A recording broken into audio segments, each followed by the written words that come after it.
네, 안녕하세요. 오늘은 화목난로에 대해서 이야기해 볼까 합니다. 이제 날이 많이 쌀쌀해졌습니다. 이제 10월이 내일이 이제 10월의 마지막 날이 되겠습니다. 그래서 이제 화목난로 시즌이 들어왔는데 그 보통 이제 화목난로를 많이 이제 선호를 하시는 편들이 있어요. 그 시골에 사시는 분들은. 왜냐하면 이제 주위에 쉽게 나무를 구할 수 있고, 그리고 뭐 돈이 저렴하게 든다. 뭐 그런 차원에서 나무를 원료로 예, 화목난로를 많이 이제 이용을 하죠. 그리고 이제 화목 보일러도 있고요.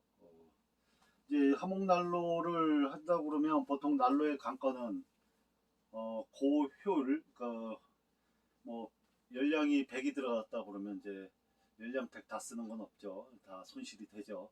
그만큼 효율을 이제 열이 손실이 없고 효율성 있는 난로를 만드는 게 관건입니다. 이제까지 뭐 나는 난로다 뭐 그런 그 박람회도 있고 여러 가지 해서 고효율의 그 난로를 만드는 뭐 경진대회도 있습니다. 하지만 이제 한계점이 있어요. 이게 나무 특성상 맞듯이 나무가 그 열량이 일정치가 않아요. 나무마다 다 열량이 틀리고 그리고 나무 상태, 그 보관 상태에 따라서 나무가 제대로 이제 열량이 좋은 나무가 있고 소나무 같은 경우는 열량이 되게 셉니다.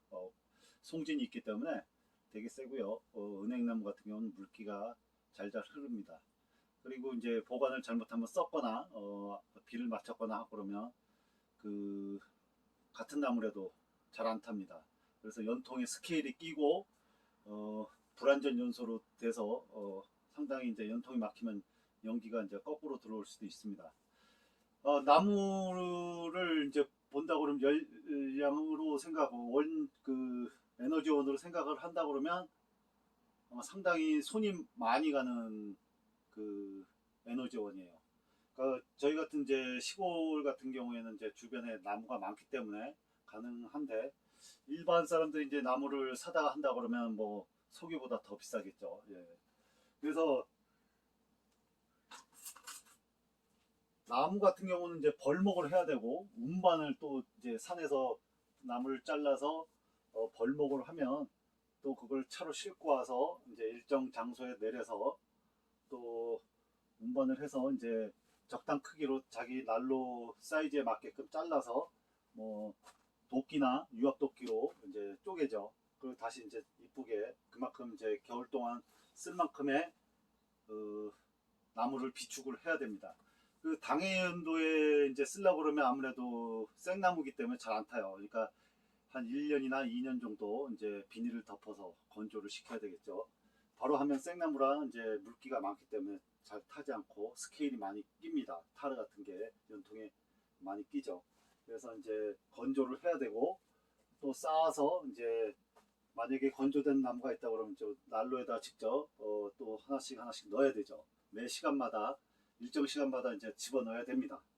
그리고 또 소각제 다 타고는 남은 이제 재들을 또 끄집어내서 청소를 해야 되겠죠. 그리고 또 연통이 이제 스케일이 불완전 연소로 인해서 이제 스케일이 끼면 또 연통 청소도 해줘야 됩니다. 그 연통도 이제 싸구려 함석 연통이 있고 한 1년, 1, 2년 쓰면 삭아갖고 이제 못 쓰는 그 뭐 저렴한 연통이 있고 스덴이라든지 함석 좀 비싼 함석으로 한 거는 좀 오래 비교적 오래 갑니다. 그 대신 이제 연통 가격이 뭐 몇십만 원 하는 경우도 있죠. 스덴 같은 경우는 그렇기 때문에 나무는 이렇게 일이 많습니다. 나무 난로 그 감수를 하신다 그러면 괜찮은데 원자재는 이제 거의 무료죠. 자기 인건비라고 생각하면 한 두 명이서 열심히 하면 한 1년치 조그만 난로 같은 경우는 한 4일에서 일주일만 그냥 좀 하시면 그 해 겨울 날 수 있는 나무는 비축을 할 수 있습니다. 우리가 보통 보면 이제 그 나무가 그 열량으로 쓰는데 에너지원으로 쓰는데 이제 일정치 않기 때문에 이런 단점들이 있어요. 근데 그 대신 석유 난로나 가스 난로 그 열원을 이제 석유나 가스 뭐 그런 거를 쓴다 그러면 열량이 이제 일정하게 보장이 돼 있기 때문에 이제 난로가 계속 그 온기들이 계속 이제 열량 손실이 비교적 적죠. 하고 또 열량이 보존되기 때문에 이런 거에 안전성이 있죠. 그런데 나무 같은 경우는 나무마다 어떤 나무를 집어넣었을 때는 뭐 뜨시다가 갑자기 또 식어버리는 경우, 잘 안 타는 경우, 불을 이제 맨 처음에 초기 점할 때 상당히 애먹는 경우도 있어요. 그렇기 때문에 석유나 뭐 경제성으로 따진다 그러면 나무 난로가 낫겠지만 결코 나무 난로가 좋지는 않습니다. 그에 준하는 이제 먼지라든지 연기들이 상당히 보이지 않는 먼지, 미세먼지라든지 그리고 연기도 안으로 들어옵니다. 연기가 안으로 들어오는 주 원인은 기상 조건이 있어요. 그러니까 뭐 저기압일 때, 뭐 바람이 뭐 태풍급으로 많이 불 때, 그 기온 역전 현상이라는 그런 현상이 일어날 때 이게 쭉쭉 빠져나가야 되는데 이제 그 베르누이의 정리에서 이제 쭉쭉 빠져나가야 되는데 그러질 못하고 저기압일 때 이제 기온이 이제 기압이 낮을 때는 이제 밑에 깔리겠죠. 깔리기 때문에 이게 원활하게 빠져나가지 못하고 이제 슬금슬금 안으로 실내로 연기가 들어오는 경우가 있습니다. 그리고 바람이 세차게 불면 또 들어오는 경우가 있어요. 엄청나게 들어오고 안에 있는 재까지 막 나오는 경우도 있어요. 그리고 이제 기온 역전 현상이 이제 뭐 저기압하고 기압의 그런 이제 같은 속성인데 이제 차가운 공기가 밑에 깔리고 이제 더운 공기가 이제 위로 올라가는데 이렇게 대류가 일어나야 되는데 이 지표면의 온도가 낮으면 이게 낮게 깔려서 그 대류가 안 일어나고 이렇게 평온하게 있을 때는 새벽 같은 경우에 특히 기온 역전 현상이 많이 일어나죠. 그럴 때 이제 새벽에 연기가 들어옵니다. 나가는 연기들이 이제 나가지를 못하고 이렇게 안으로 이렇게 하고 내부에 그 팬이라든지 그런 거를 이제 틀게 될 경우 또 빨려 들어옵니다. 미세하게 갇혀진 공간에서 환풍기라든지 뭐 부엌에 있는 이제 그런 환풍기를 틀게 되면 알게 모르게 연기가 미세하게 나갔던 연기들이 이제 딸려오는 경우도 있습니다. 좁은 공간에서는. 그렇기 때문에 뭐 좀 잘 때는 좀 주의를 하셔야 될 것 같고요. 이제 고효율의 난로를 만드냐의 그 관건인데 이 한계점이 있습니다. 이제 고효율의 난로를 만든다는 게 여러 사람의 이제 고민이죠. 이제 한계가 있기 때문에 나무 특성상 고효율의 길고 뭐 날아봤자 고효율의 난로를 만든다는 거는 이제 도찐개찐입니다. 뭐 몇 프로 뭐 조금 더 했다 뭐 오래 간다. 그게 이제 잡열 체류 시간을 길게 하고 열기를 가급적 길게 하게 되면 연기가 잘 안 빠져나가겠죠. 그런 또 단점이 일장일단이 있습니다. 체류 시간을 뭐 무작정 늘리면 공기가 안 빠져나가겠죠. 또 열량이 좋은 걸 써야 되고 젖은 나무를 썼을 때는 연기가 안 빠져나가고 역으로 들어오겠죠. 그리고 이제 잡열 같은 경우 이제 뭐 돌이나 뭐 벽돌 같은 걸 넣어서 이제 잠재되어 있는 열을 이제 계속 해서 추결을 해서 그 열기를 계속 이제 유지를 시키는 것도 한 방법입니다. 그래서 열량 손실이 이제 쇠판이다 보니까 두꺼운 쇠 성질상 쉽게 덮여지고 뭐 쉽게 식기 때문에 그 쇠로 만들어진 거는 아무래도 열량 손실이 열 손실이 많습니다. 그래서 이제 옛날 온돌 같은 경우는 체류 시간을 길게 하죠. 고래 같은 거를 만들어서 이렇게 밑에 바닥에 파서 그 체류 시간을 상당히 오래 해서 이제 빠져나가게끔 그렇게 했죠. 그리고 돌이나 그런 흙을 이용해서 하기 때문에 추결이 잘 됩니다. 잡열도 많이 이용을 했고요. 그렇기 때문에 뭐 자기 전에 이제 아궁이에 좀 소량만 넣어도 다음날까지 뜨끈뜨끈하죠. 뭐 며칠 동안도 뜨끈뜨끈 그 온돌 두께가 있기 때문에 그 열이 이제 추결이 됐기 때문에 오랫동안 이제 뜨끈뜨끈합니다. 그렇지 않은 이상은 이제 일반 쇠로 만든 난로는 한계가 있습니다.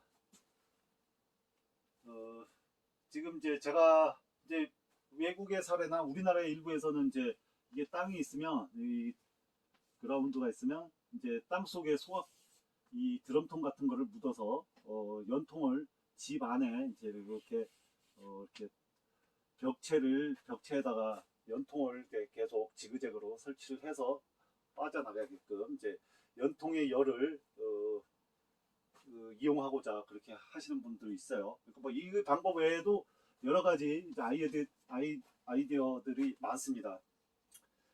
그런데 이제 아까 말했듯이 연통의 손실도 상당히 많고요. 그걸 제대로 실내에서 못 쓰고 또 빠져나가는 열들, 그리고 그 나무의 특성상 그 일정하지 못한 그 열량 때문에 분간을 못합니다. 그래서 이제 저기압일 경우에는 설치를 하죠. 강제 환풍기를 설치합니다. 그래도 바람이 세게 불면 이제 그게 멈출 때 조금 그렇게 그 환풍기에 발휘를 못할 때가 있어요. 환풍기의 실력을, 그러니까 그 환풍기에 빠져나가는 것보다 바람이 세게 불면 연기가 들어오는 경우도 있습니다. 근데 대부분 그런 경우는 이제 거의 드물죠. 그 말했듯이 현재 우리나라는 전기세가 제일 싸요. 전기세가 이제 가정용은 누진세 때문에 쓰면 쓸수록 비싸지지만 사업자나 공장용 그런 전기들은 되게 쌉니다. 그 1kW 우리가 내는 게 이제 한 80원, 사업자 같은 경우는 80원 정도 하죠. 뭐 60원짜리도 있고요. 근데 이제 우리가 발전기 소량 이제 캠핑용 발전기를 이용해서 1kW를 생산을 하려고 그러면 우리가 현재 휘발유값이 뭐 1,750원, 2,000원 잡는다 해도 이거 1kW 한전에서 발전량의 몇 배가 듭니다. 80원에 뭐 5배, 10배 정도는 듭니다. 그렇기 때문에 우리나라 전기세는 진짜 싼 축에 속합니다.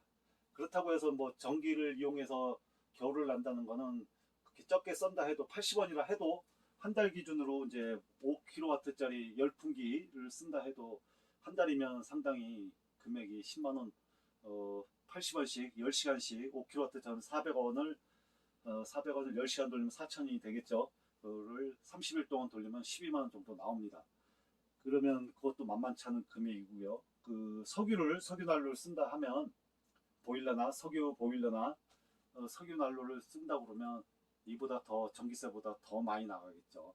보통 이제 뭐 실내 온도를 20도에서 뭐 26도 사이로 본다 그러면 이거를 하루 종일 유지한다 그러면 사실상 상당한 그 돈이 들어갑니다. 그 원료비가 들어갑니다. 그렇기 때문에 이렇게 그래도 그나마 우리나라 전기세는 싼 축에 속하기 때문에 원자력이나 수력 발전 그리고 뭐 태양력 발전이 없다 그러면 그 한전에서 이렇게 이 가격에 공급하기가 힘들겠죠. 뭐 화석 연료를 위해서 전량 다 벙커 씌우나 그걸로 발전을 해서 이렇게 킬로와트당 80원에 공급한다는 거는 사실상 힘들 거예요. 이렇게 송전 시설이라든지 이렇게 다 한다 그러면. 그래서 전기를 잘 활용하는 방법, 전기 보일러라든지 하면 그래도 다른 그 석유라든지 가스에 비해서는 훨씬 적게 그 난방비가 들어간다고 봅니다. 오늘 만들 이제 대략적으로 화목난로가 이제 뭐 장점이라든지 단점에 대해서 얘기를 드렸고요. 다시 한번 얘기 드리면 단점은 뭐냐면 화목난로의 단점은 일이 많아요. 연기와 먼지가 많고요. 청소를 해야 되고 일정 시간 투입을 해야 됩니다. 그리고 열이 지속적으로 장시간 지속이 안 돼요. 그러니까 새벽에는 춥습니다. 해가 뜰 때는 다 꺼지고 나기 때문에. 그래서 뭐 일정 시간 투입을 하는 그 뭐 펠릿이라든지 뭐 스토커를 이용해서 위에서 일정 시간 하나씩 땔감이 떨어지게 하는 장치, 그 컨베이너 비슷하게 해서 하나씩 뚝뚝 떨어지게, 그 나무가 하구 속에 떨어지게 하지 않는 이상은 일일이 수작업으로 해줘야 되기 때문에 상당히 오랜 시간 지속은 안 됩니다. 뭐 난로가 커도 마찬가지겠죠. 예.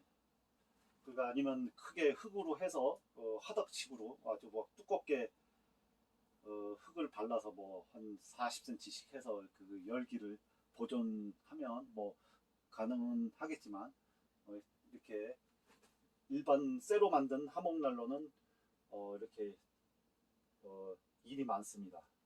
그 대신 이제 조금만 며칠만 나무를 해다가 비축을 해놓으면 겨울은 날 수 있다는 거. 그 나무가 거의 이제 무료라는 점. 예. 사서 쓰면 더 비싸죠. 그래서 이제 오늘 만들 나무는 전에 이제 2년 전에 만든 거, 이렇게 가스통과 컴프레셔 통을 두 개를 이용해서 위에 그 스텐 철판을 이용해서 이제 고기를 4명이 앉아서 접이식으로 해서 앉아서 고기를 구워 먹던 이제 난로를 제가 3년 전인가 이렇게 만들었습니다. 그래서 뭐 우리 친형이 왔거나 이제 가족들이 왔을 때 여기서 앉아서 고구마하고 이제 삼겹살 구워서 이제 술도 한 잔 먹고 그랬었죠. 이제 요거는 이제 오래돼서 사가서 요 컴프레셔 통 하나만 이제 이렇게 직화로 이제 효율성을 안 따지고 그냥 이 지오돔에 제가 조그맣게 쓸 요량으로 효율은 저효율입니다. 비효율적인 난로를 만듭니다.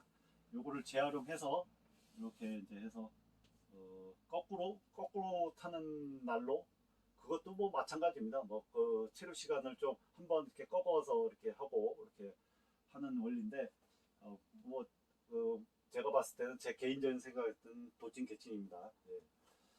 그래서 이제 저는 비효율적으로 제 그냥 기본적인 난로로 해서 나무를 이제 투입을 해서 이제 연통으로, 원래 연통은 100에서 125 연통 지름이 125mm가 적당합니다. 그래서 근데 저는 이제 비효율적으로 만들기 때문에 기존에 있던 난로가 또 여기 150으로 뚫혀 있기 때문에 140으로 이제 뚫혀 있기 때문에 연통의 지름은 150입니다. 그래서 쑥쑥 빠져나가죠. 그래서 이 높이는 3m, 전체는 한 4m. 그래서 여기 장작을 넣으면 뭐 거의 뭐 화염방사기처럼 나무만 바짝 마른 나무만 넣으면 거의 쭉쭉 빠져나갑니다. 예. 그래서 요거는 이제 불을 쐬면 이제 연통을 막을 수 있게끔 이제 해서 여기 이제 기타 고구마를 구워 먹을 수 있는 이제 뭐 사각통 같은 거 그렇게 해서 만들어 볼까 합니다. 예. 이렇게 해서 오늘 하목난로 만들기에 대해서 대략적으로 이야기해 드렸습니다. 그래서 하목난로의 장단점 이해를 해 주시고 이쪽으로 한번 만들어 보는 영상 제작해 보도록 하겠습니다. 예, 시청해 주셔서 감사하고요. 구독과 좋아요 부탁드립니다.